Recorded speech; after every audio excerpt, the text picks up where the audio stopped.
ইয়া ইলাহি তৌফিক দাও যাব নবীর জিয়ারতে সোনালি জালি চুমুকাবো বেঁচে আছি এই আশাতে ওই সবুজ গুম্বদ পাশে আমার দুই চোখের মনিতে এই গরিব মনের আহাজারি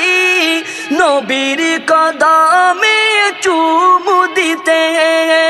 ওই সবুজ গুম্বদ পাশে আমার দুই চোখের মনিতে এই গরিব মনের আহাজারি নবীর কদমে চুমু দিতে